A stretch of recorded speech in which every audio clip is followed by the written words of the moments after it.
All right, hi everyone. Welcome back to 165CL.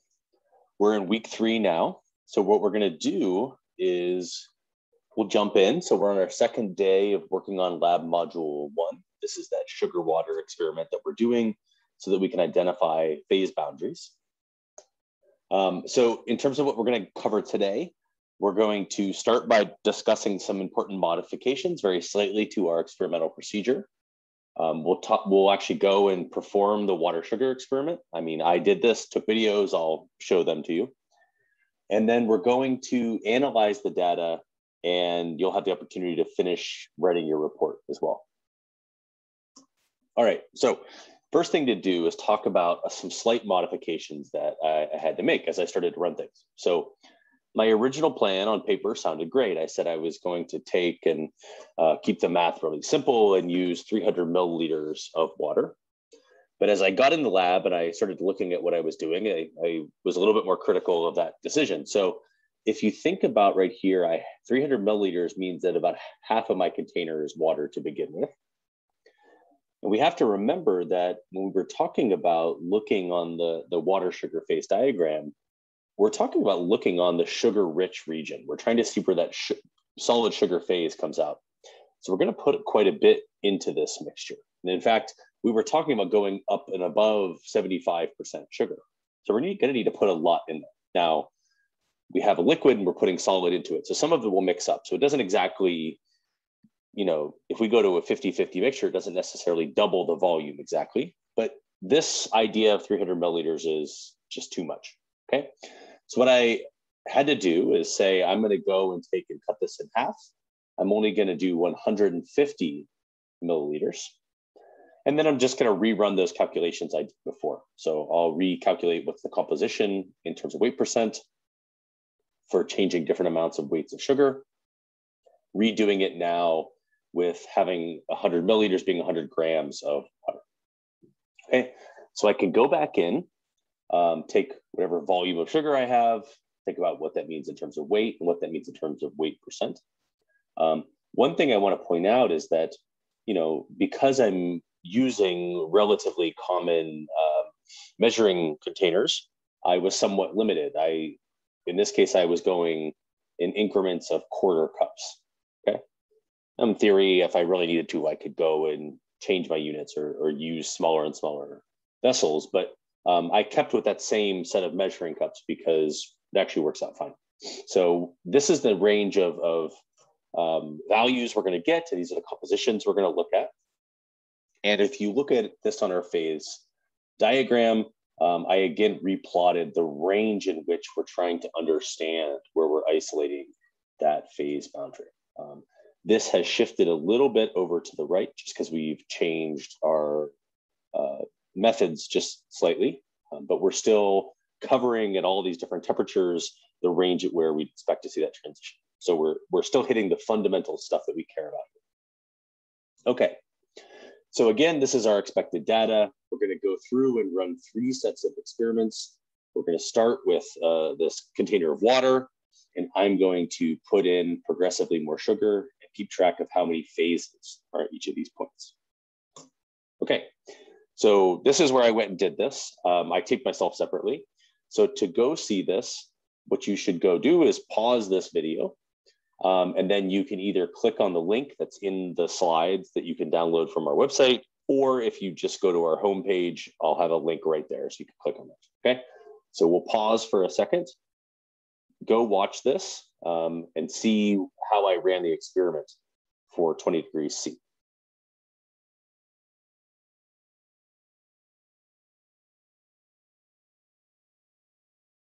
Okay, so I showed you the process. We saw the time in terms of composition when we started to see that solid phase come out. And I promised you I would show you some images and things at the end where you can really see that second phase being. So this is a picture of that maximum amount of sugar. So this is at that 80% sugar. And you can see that this water, which was originally clear, is very murky and difficult to see.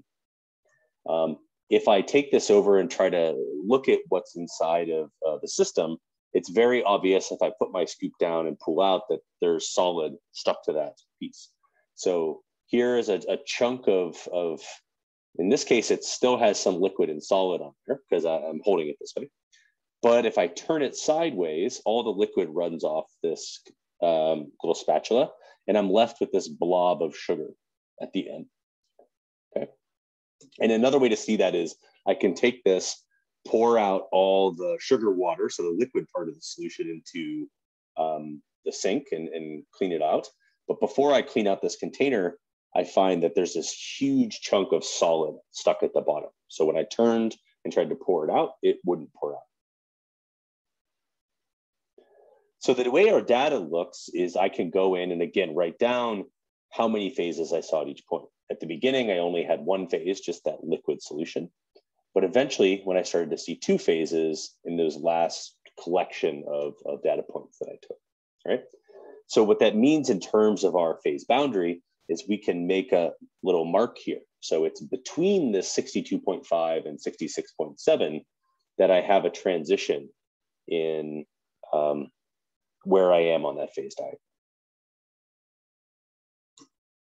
Okay, so as I mentioned, I'm not going to make you watch 4 different videos for the different temperatures because the process is very much the same. So what I did is I went through and I ran the 40 degrees C and the 60 degrees C data and didn't take videos. It's the same idea. I mixed in sugar until I saw that there were 2 phases. But now what I did is I did tape some important things that we saw so we can see some differences between the different temperatures at the highest temperature, 80 degrees C. So we're going to follow the same procedure. Pause the video you're watching now and go watch the other video, which is the 80 degrees C data collection. Again, you can click on this link here, or you can go to our homepage on Canvas, and there should be a link there. Okay, so we'll pause and let people go do that and come back in a minute.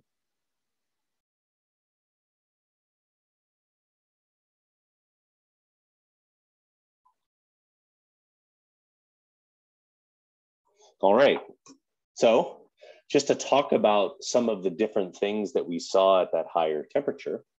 So the first thing was that even for that first data point we had, so 1 cup of sugar in 1.5 milliliters, or sorry, 150 milliliters of water, we saw that our solution was more clear, okay?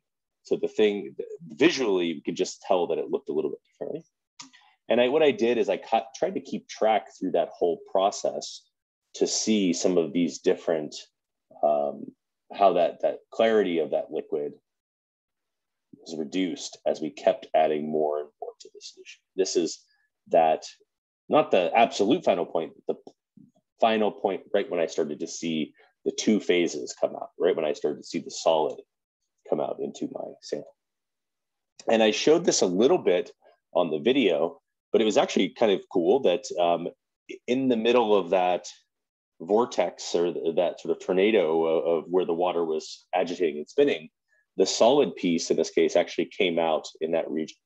At first, I thought maybe this was like some sort of just fluke. I mixed it back up and kind of got it broken up, that piece, turned it on again, and the same thing happened. So that little chunk that's floating on top, I could go and pick that up with the spatula, and that little piece had come out.